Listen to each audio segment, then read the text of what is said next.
The Mailoni brothers were a gang of serial killers and suspected separatists made up of three brothers, Micah, Stephanie, and Fabian. Although known to have only killed 12 people between April of 2007 to June of 2013, record has it that they may have displaced over 200 residents in the Luano Valley of Mkuchi Central Province, Zambia. It is unclear how they chose their target, but according to expert researchers, they believe the motive behind the terror of the notorious brothers was to rule over Luano Valley and be feared by many. So it is possible that most of their victims might have been people who stood to oppose them or people they saw as threat to their reign in Luano Valley. It was said that they controlled and bullied residents of Luano Valley during their reign. Their major weapons were bow and arrow, which made a lot of Zambians believe that the brothers must have used charms to keep escaping the police. I mean, the police had guns, these people had bow and arrow. They were basically the primitive form of serial killers. So how did they keep escaping the police for a whole 7 years? How? The brothers had been on the police wanted list for over 7 years, and within those 7 years,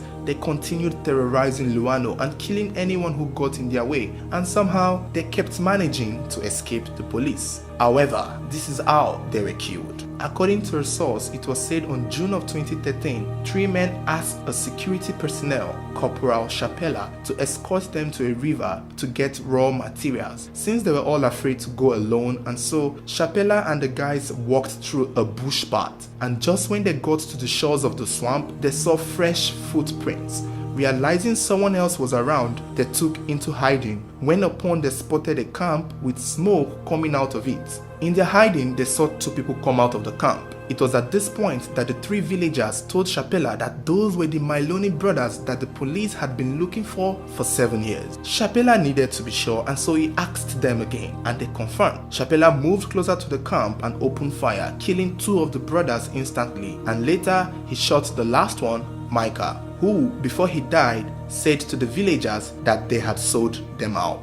Their bodies were taken to the police station where their mother, Miss Janet Ngimu, was called to identify her children. Ironically, Miss Janet was happy to identify the bodies of her children to the public and to the police. She herself was also scared of them and at the point had to run for her life. But hearing that they had been killed, she along with her eldest son both came out of hiding finally to identify them for the police. Janet apologized to those who had been affected by the terror of her children and asked not to be judged by their actions. According to her, she was like, how was I supposed to know that the people I carried in my wombs were going to be serial killers? This woman was terrorized by them also. She was scared, she was bullied. I mean, imagine living in a house where your children are serial killers. The eldest brother of this trio had to run away, and when their mother Janet got the chance to escape the community, she took it and ran away. In 2013, Corporal Chapela was awarded for killing the Mailoni brothers, and the three villagers who helped identify them were given cash prizes. Miss Janet was also gifted a house.